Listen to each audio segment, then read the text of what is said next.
Waalaikumsalam warahmatullahi wabarakatuh. Waalaikumsalam warahmatullahi wabarakatuh. Innal hamdalillah nahmaduhu wa nasta'inuhu wa nastaghfiruh wa na'udzu billahi min syururi anfusina wa min sayyiati a'malina may yahdihillahu fala mudilla lahu wa may yudlil fala hadiyalah. Asyhadu an la ilaha illallah wahdahu la syarika lah wa asyhadu anna Muhammadan abduhu wa rasuluh. Allahumma salli ala Muhammad wa ala alihi wa ashabihi ajma'in amma ba'd. Puji syukur kita panjatkan kehadirat Allah Subhanahu wa taala. Salawat dan salam mudah-mudahan tetap tercurahkan kepada baginda Rasulullah Muhammad sallallahu alaihi wasallam.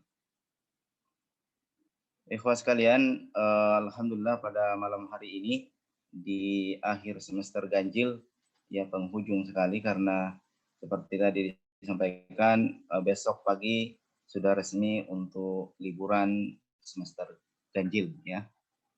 Dan insya Allah kita akan masuk kembali 3 pekan kemudian. Dan alhamdulillah pertemuan atau kajian kita pada malam hari ini diberi tema dengan literasi ya. Pentingnya literasi bagi aktivis dakwah.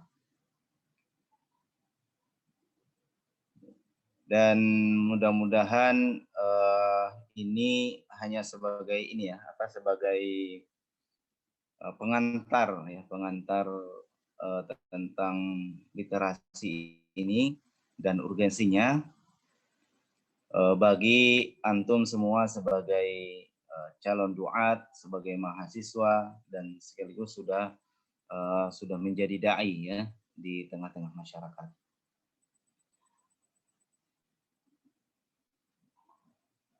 Tema yang diberikan urgensi literasi bagi aktivis dakwah. Ya, walaupun ini saya menyampaikan tidak khusus pada urgensi literasi itu. Ya. Tetapi ini saya memahaminya dan saya mengharapkan kepada Kompus bahwa ini adalah pertemuan pertama sebagai pembuka untuk kajian-kajian kita berikutnya terkait literasi ini yang akan diselenggarakan oleh Kompus. Jadi ini sebagai pengenalan awal kepada antum apa itu literasi, ya. Apa itu literasi dan seperti apa seharusnya kita sebagai mahasiswa, sebagai aktivis dakwah, calon-calon doa dalam memahami literasi ini. Sebelum berlanjut, saya ingin menampilkan video terkait survei tentang literasi ini di masyarakat khususnya Indonesia yang ternyata memang sangat memprihatinkan dan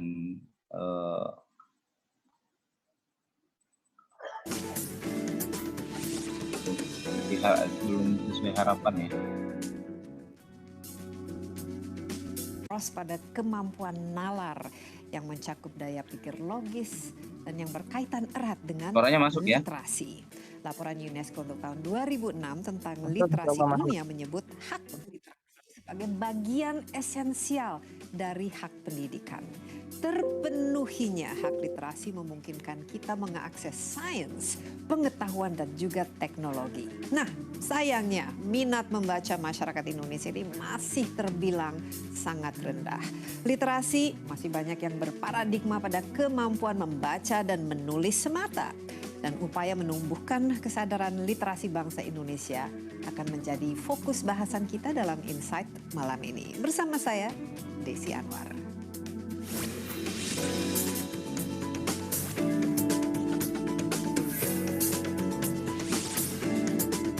Dalam pendidikan, tapi ironisnya minat baca di Indonesia itu masih sangat rendah dibanding di negara lain di Asia. Nah, berikut ini saya akan tunjukkan survei yang dilakukan oleh cnnindonesia.com terhadap netizen mengenai kebiasaan membaca di Indonesia.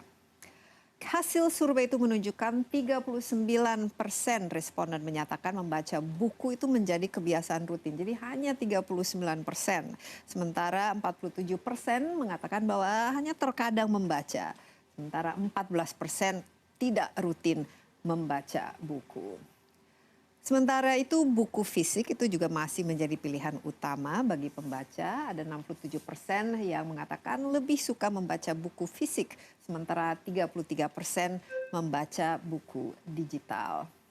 Nah, sementara itu untuk mendapatkan buku yang dibaca, responden melakukan sejumlah cara, yaitu 78% mengatakan mereka membeli buku, sementara 13% meminjam, dan ternyata ada 9% yang mengunduh secara ilegal. Bagus minat bacanya, tapi cara-caranya mungkin kurang terpuji ya. Selanjutnya sebanyak 81% responden membeli kurang dari 2 buah buku dalam 1 bulan, dan 19% itu membeli lebih dari 5 buah buku dalam 1 bulan. Untuk membeli sebuah buku dibutuhkan dana mulai dari puluhan ribu rupiah hingga lebih dari 1 juta rupiah. Sebanyak 32% responden mengeluarkan uang kurang dari 50 ribu rupiah. 56% mengeluarkan antara 150 ribu rupiah. Dan 12% ternyata rela untuk mengeluarkan lebih dari 1 juta rupiah. Ini pasti buku impor ya, sehingga harganya juga lebih mahal.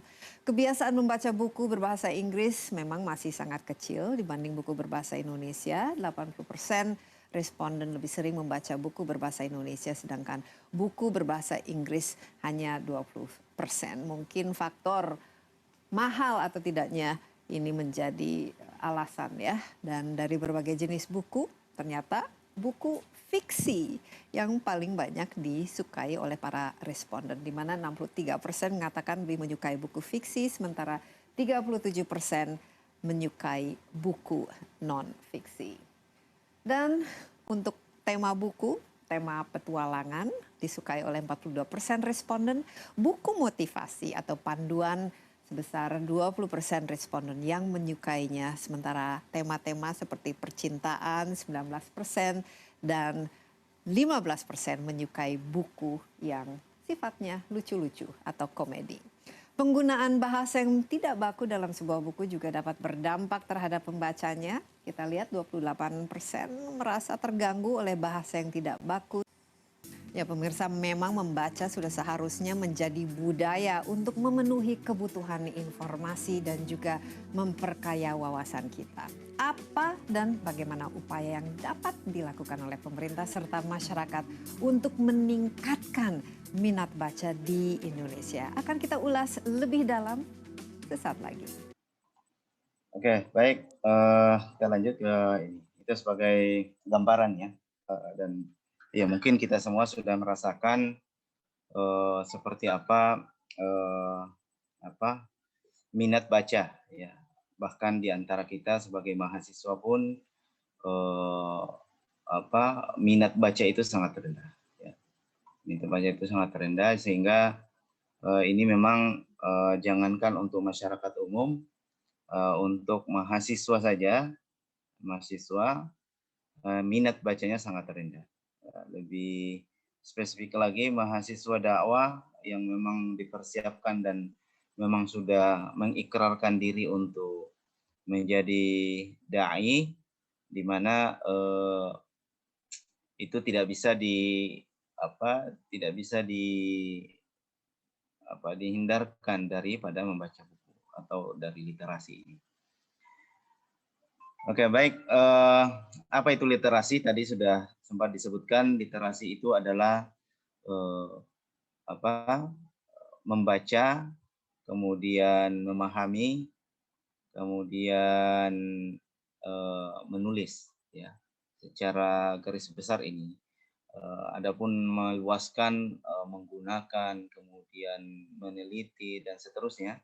Tetapi itu terporos pada 3 hal ini: membaca, memahami, dan menulis. Dan ini memang tugas dari perpustakaan ya, yang itu lebih mengenalkan terkait literasi ini. Sedangkan kemampuan literasi, tiga hal inilah, tiga aspek ini yang ingin kita bahas, dan mungkin kepada Kompus nanti, pengurus Kompus akan membuat kajian atau seminar pelatihan tiga hal ini. Sehingga pada malam ini saya hanya memberikan pengantar, memberikan gambaran umum saja, seperti apa sumber informasi, kemudian minat dan kemauan untuk berliterasi, dan kemudian soft skill dan hard skill terkait literasi. Tiga hal ini memang semoga semester depan dan bisa pokoknya tahun ini sebagai program dari Perpustakaan dan Kompus untuk memahamkan dan membudayakan terkait sumber informasi, kemudian minat kemauan untuk berliterasi, dan soft skill dan hard skill terkait literasi. Saya akan membahas tiga poin ini secara umum, dan nanti Kompus akan membuat pelatihan secara spesifik setiap poin-poin yang mungkin nanti diperlukan untuk dikembangkan, untuk dipahamkan, untuk dilatihkan kepada seluruh mahasiswa.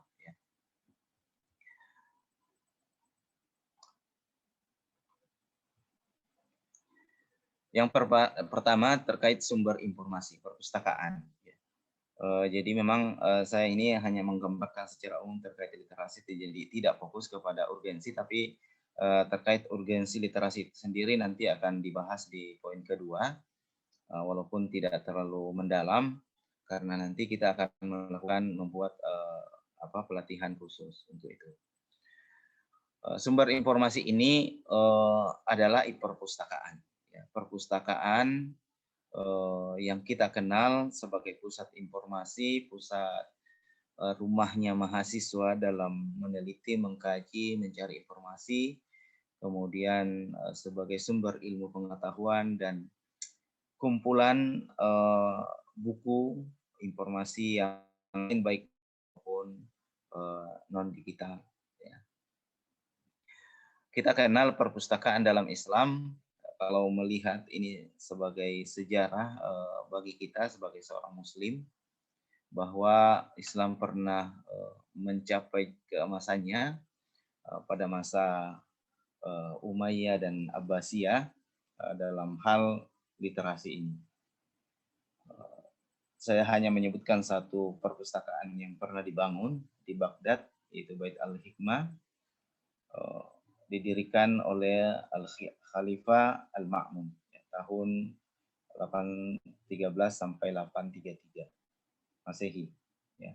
Pada perpustakaan ini banyak terdapat buku-buku kuno dan terjemahannya ke dalam bahasa Arab, seperti buku filsafat, Helenistik, dan ilmu alam yang berasal dari Bizantium dan Yunani.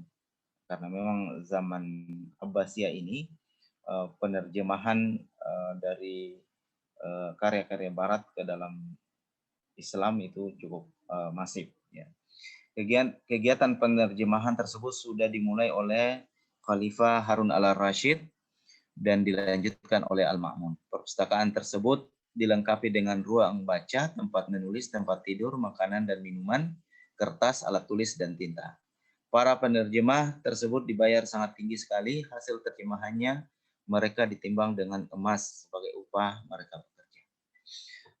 Foto di samping ini adalah foto miniatur Baghdad ketika itu, dan di tengah-tengahnya ini adalah perpustakaan, masjid dan perpustakaan. Jadi ini luar biasa perkembangan dan peradaban di masa Abbasiyah. Ya mungkin antum akan menemukan dalam mata kuliah peradaban Islam bagaimana khalifah-khalifah waktu itu membangun peradabannya dengan ilmu. Peradaban. Jadi dalam Islam itu peradaban itu berdasarkan ilmu. Peradabannya adalah peradaban ilmu. Kalau umat lain peradabannya ada peradaban bangunan, patung, dan seterusnya. Seperti Candi Borobudur, itulah peradaban orang Buddha. Kemudian perpustakaan ini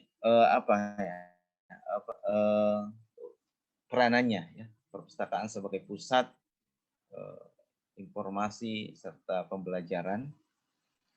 Ada 3 peran perpustakaan: pusat pengetahuan dan informasi untuk mendorong inovasi dan kreativitas, pusat kegiatan masyarakat dengan memfasilitasi masyarakat untuk memanfaatkan sumber informasi dan pengetahuan dalam meningkatkan kecakapan hidup, life skill, kemudian pusat kebudayaan dan dengan melestarikan, mengembangkan dan memanfaatkan manuskrip yang merupakan kekayaan budaya literasi Nusantara. Perpustakaan memfasilitasi masyarakat untuk dapat memahami dan mentransformasikan pengetahuan dan informasi yang diperoleh dengan kegiatan nyata dan mengatasi persoalan hidup. Jadi perpustakaan, peran perpustakaan. Ekstensi dan kontribusi perpustakaan, meningkatkan kualitas pembelajaran, menguatkan riset dan pengabdian, publikasi dosen dan mahasiswa. Terkait perpustakaan ini, pengembangan perpustakaan, kemudian seperti apa penggunaan perpustakaan, nanti kita ada pelatihan mungkin pelatihan cara mencari referensi dan pengutipan, ya, cara mencari referensi dan pengutipan. Ini sangat penting dalam bagi mahasiswa, bagi antum untuk menulis makalah dan seterusnya. Ini perpustakaan zaman now, ya, perpustakaan menjangkau masyarakat sekarang secara luas. Antum bisa lihat one shot, ya. Sekarang ini perpustakaan one shot bisa diakses oleh seluruh masyarakat dan mudah. Ya. Ini ada 3 miliar artikel jurnal ilmiah, kemudian buku digital, karena dia merupakan kumpulan perpustakaan digital seluruh Indonesia yang sudah bisa bergabung. Perpustakaan STID sedang dalam proses untuk bergabung, dan itu koleksinya bisa kita akses secara mudah. Ya. Ini jutaan buku bisa diakses dengan WhatsApp. Kemudian ada terkait manuskrip Nas kuno, ini juga bisa diakses. Ada sekitar 1 juta manuskrip. Ini gratis, semua bisa diakses. Ya. Kemudian ada portal jurnal seperti Google Scholar. Ini isinya adalah semua hasil penelitian. Antum menulis makalah, menulis skripsi dan sebagainya. Rujukan utama sekarang adalah hasil penelitian. Di antaranya jurnal, disertasi, tesis. Ya. Itu untuk bukan buku itu sekarang nomor 2. Ya, yang sekarang itu hasil nomor 1, jurnal. Ya, jadi kalau antum menulis makalah, diutamakan mengutip dari jurnal-jurnal, membaca jurnal, disertasi dan tesis. Dan itu antum bisa mengakses di Google Scholar namanya. Nanti kita bisa pelajari secara khusus bagaimana penggunaan Google Scholar, mengutipnya dan sebagainya. Ya. Ada Google Books, ini juga isinya buku, dan sebagian besar bisa diakses secara full, ada yang setengah, tetapi penggunaan buku itu, kita mengenal buku bisa melalui Google Books ini, bisa diakses dengan mudah dan gratis, ya, intinya itu. Dan ini sudah sangat mulai membudaya, ya, mulai dikenal oleh masyarakat, khususnya para mahasiswa. Jadi antum tidak boleh ketinggalan soal ini. Kemudian pembahasan kedua yang ingin saya sampaikan terkait minat dan kemauan, motivasi dan mindset kita sebagai aktivis dakwah, calon dai, sebagai mahasiswa. Ya. Motivasi kita itu untuk membaca, untuk berliterasi, untuk menulis, untuk memahami dan sebagainya. Itu apa? Kemudian mindsetnya sekarang ini kita seperti apa sih mindsetnya? Sehingga malas membaca, tidak dalam sebulan ya membaca buku hanya 5 menit misalkan, hanya membaca judul buku dan tidak pernah selesai satu halaman misalkan. Masalahnya apa? Nah, itu di mindset. Dan itu kita akan ada pelatihan-pelatihan terkait itu. Terkait motivasi. Dalam Islam, kita sebagai duat mungkin tidak asing lah ya, bahwa agama kita yang kita anut adalah agama yang wahyu pertamanya adalah memerintahkan membaca, mengkaji dan menelaah dengan nama Allah. Iqra bismi rabbikal ladzi khalaq, khalaqal insana min 'alaq. Iqra wa rabbukal akram alladzi 'allama bil qalam 'allamal insana ma lam ya'lam. Ini sangat jelas. Dan kajian tokoh-tokoh cendekiawan muslim seperti Zakir Naik, Adi Hidayat, kalau antum mengikuti kajian beliau tentang surat ini, kenapa Iqra yang pertama, kenapa perintah untuk membaca yang pertama, dan kenapa membaca dengan nama Allah. Kita juga singgung ini ketika kalau melakukan mengadakan kajian pelatihan baca qiraat. Yang jelas ini perintah dalam agama kita. Jadi motivasi apa lagi yang paling tinggi selain ini? Selain ayat-ayat Al-Quran dan hadis yang terkait literasi ini. Kemudian inilah agama yang menyatakan Adam alaihissalam melampaui para malaikat dengan ilmu. Wa 'allama Adam al-asma'a kullaha. Kemuliaan Adam, umat manusia dan keturunannya, Bani Adam, kita ini Bani Adam. Kemuliaan kita karena ilmu. Maka ketika kita tidak berilmu, sesungguhnya kita lebih rendah dari binatang, lebih rendah dari ketika kita beramal tanpa ilmu. Maka sebuah motivasi yang seharusnya kita tanamkan dalam jiwa kita masing-masing sebagai mahasiswa, ya, bahwa ilmu kita tidak bisa dipisahkan dari ilmu. Kita tidak bisa memisahkan diri dari ilmu. Kemudian dakwah ini tegak di atas ilmu, bahwa kita sudah berikrar, sudah menulis tanda tangan di atas MOU bahwa kita akan jadi dai Allah. Dan tidak mungkin kita menjadi dai tanpa ilmu. Ya, ayatnya sangat jelas. Qul hadhihi sabili ad'u ila Allahi ala basirah. Ya, ala basirah, penafsiran para ulama di atas ilmu. Syekh Utsaimin juga menjelaskan, ketika menjelaskan ayat ini beliau mengatakan bahwa ala basirah itu adalah di atas ilmu, bahwa kita berdakwah dengan ilmu. Ini motivasi-motivasi dari Al-Quran, dan masih banyak sekali ayat, hadis yang menjelaskan tentang ilmu. Sebuah hadis yang disebutkan bahwa seluruh makhluk di alam ini mendoakan orang yang mengajarkan ilmu.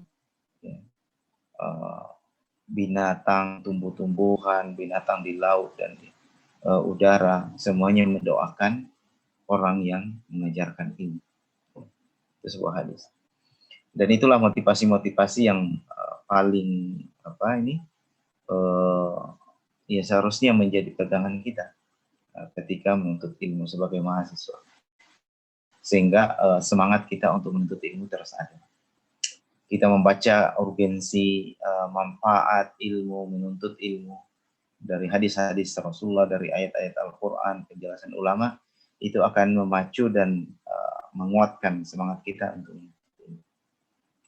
Kemudian dalam hal ini, yang kedua dalam poin ini adalah pola pikir. Ada fixed mindset, ada grow mindset. Grow mindset dan fixed mindset. Apa itu fixed mindset dan grow mindset? Fixed mindset itu kalau antum mengatakan, ya saya memang kemampuannya begini, saya tidak bisa lagi. Saya hanya bisanya gini. Saya kan manusia biasa. Saya manusia biasa, tidak bisa apa-apa. Ini orang-orang mindset. Saya sudah tua, saya sudah banyak pikiran, tidak bisa lagi menghafal. Itu orang-orang fixed mindset, tidak bisa berkembang. Ya. Dia tidak bisa mengembangkan potensinya. I don't like to be challenged. Saya tidak mau ada perubahan. Saya tidak menyukai perubahan. Itu orang-orang fixed mindset. Dia tidak akan ada perubahan pada dirinya. Dia hanya terfokus pada apa yang sudah dia miliki. Ya. Dia punya bakat ini, ya saya hanya di situ. Saya tidak